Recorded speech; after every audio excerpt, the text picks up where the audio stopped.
Hello students, welcome to आदि पाठशाला।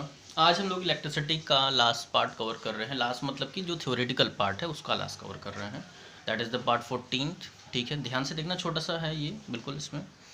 इसमें आज हम लोग समझेंगे जूल्स लॉ ऑफ हीटिंग और एप्लीकेशंस ऑफ हीटिंग इफेक्ट। ठीक है, तो सबसे पहले हम समझेंगे जूल्स लॉ ऑफ हीटिंग। देखो, जूल्स लॉ ऑफ हीटिंग है कुछ नहीं, सिर्फ आपको फॉर्मूला याद होना चाहिए। ठीक है, आप जब भी स्टेटमेंट लिखोगे तो आप लिखोगे अकॉर्डिंग टू दिस लॉ, यहाँ से the heat produced in a wire is proportional to square of the current. ये स्टेटमेंट में लिखोगे स्क्वायर ऑफ द करंट, ऐसा शॉर्ट नहीं मारोगे। ठीक है, is proportional to square of the current, proportional to resistance applied and proportional to the time for which electrons are moving on, और या कह दोगे कि for which electrons are the current is flowing in a circuit। ठीक है, यही है, सीधा सही है लॉ। और फिर इसको कंबाइन करके आप ये एक फॉर्मूला लिखा दोगे। बस यही है जूल्स लॉ ऑफ हीटिंग। ये जूल जो साइंटिस्ट थे उनका ये कहना था कि जो करंट है, रेजिस्टेंस है और जो टाइम है, ये तीनों के तीनों रिस्पॉन्सिबल होते हैं हीटिंग के लिए। अब कैसे होते हैं, थोड़ा सा इसको इलेबोरेट भी करेंगे। जितनी ज़्यादा अमाउंट ऑफ करंट रहेगा उतनी ही ज़्यादा हीट प्रोड्यूस होगी। रेजिस्टेंस जितना ज़्यादा होगा उतनी ज़्यादा हीट प्रोड्यूस होगी। जितने टाइम तक के लिए इलेक्ट्रिसिटी रन करेगी उतनी ही ज़्यादा हीट प्रोड्यूस होगी। इस वजह से कहते हैं कि जब कोई भी मोटर या कुछ भी चलते चलते गर्म होता है तो उसको बंद कर देते हैं, क्योंकि हीटिंग ज़्यादा हो जाती है। ठीक है, देखो यहाँ स्टेटमेंट्स भी दिए हुए हैं। Current will produce more heat in series combination and then parallel combination. ऐसा क्यों होगा भाई? सीधी सीधे रेजिस्टेंस पे डिपेंड कर रहा है। सीरीज कॉम्बिनेशन में रिजल्टेंट रेजिस्टेंस सबसे हाई होता है, पैरेलल में सबसे कम होता है। तो क्लियर है। दूसरी चीज़, जितने भी एप्लियंसेस जो कि इलेक्ट्रिसिटी पे रन करते हैं, ठीक है, वो पूरी की पूरी इलेक्ट्रिकल एनर्जी को हीट में नहीं कन्वर्ट करते हैं। ठीक है, ऐसा क्यों? अगर पूरी की पूरी एनर्जी को हीट में कन्वर्ट कर देंगे तो वो मूव ही नहीं करेगा।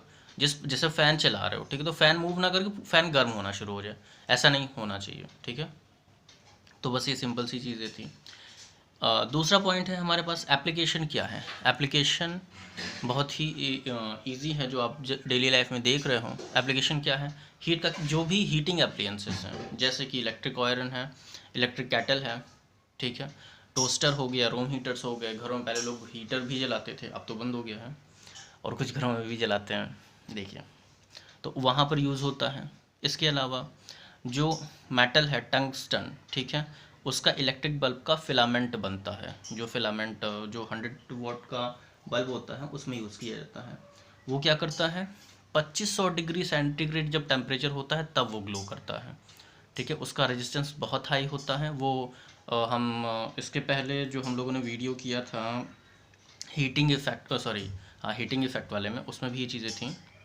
और इसका जो मेल्टिंग पॉइंट होता है बहुत हाई होता है, मतलब 3380, ठीक है, डिग्री सेंटीग्रेड, बहुत ज़्यादा, मतलब 3000 डिग्री सेंटीग्रेड से ऊपर बहुत ज़्यादा टेम्परेचर होगा तब जाके ब्रेक होगा। तो मतलब उसमें क्या होता है कि एनर्जी ज़्यादा कंज्यूम होती है।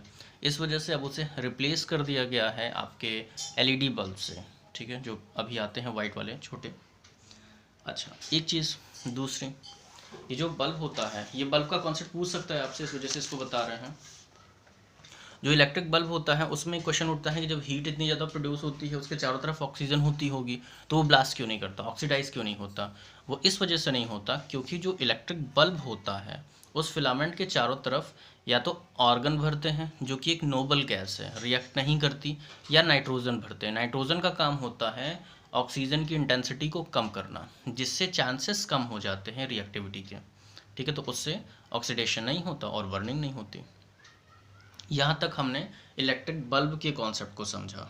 ठीक, इसके बाद इलेक्ट्रिक फ्यूज़ में क्या होता है? इलेक्ट्रिक फ्यूज़ का काम क्या होता है कि वो सर्किट, एक तरह का वो सर्किट ब्रेकर है। ठीक है, जरा सा भी वोल्टेज हाई हुआ, जरा सा भी अमाउंट ऑफ करंट एक्स्ट्रा हुआ, वो तुरंत ब्रेक कर जाएगा। उसमें भी हीटिंग इफेक्ट का ही यूज़ होता है। कैसे यूज़ होता है? देखो, उसमें एक थिन कॉपर वायर से कंबाइंड एक टिन की प्लेट होती है। ठीक है, उसमें क्या होता है कि उसका मेल्टिंग पॉइंट बहुत लो होता है, हल्का सा भी टेम्परेचर राइज हुआ वो ब्रेक कर जाएगा। जब वो ब्रेक करेगा तो बाकी के जो अप्लायंसेस हैं वो बच जाएंगे। मेरे वर्ड्स पे ध्यान दीजिएगा, वो डिस्ट्रॉय होने से बच जाएंगे। तो इससे क्या होता है, सर्किट जैसे ही डैमेज हुई हमें बस फ्यूज़ चेंज करना होगा। और इस वजह से आगे चल करके मिनिएचर सर्किट ब्रेकर्स आ गए हैं। ठीक है, जिसे आप एमसीवीज कहते हो। वेल, यहीं तक इसकी कहानी थी। इलेक्ट्रिसिटी चैप्टर आपका थ्योरेटिकल पोर्शन ख़त्म हुआ।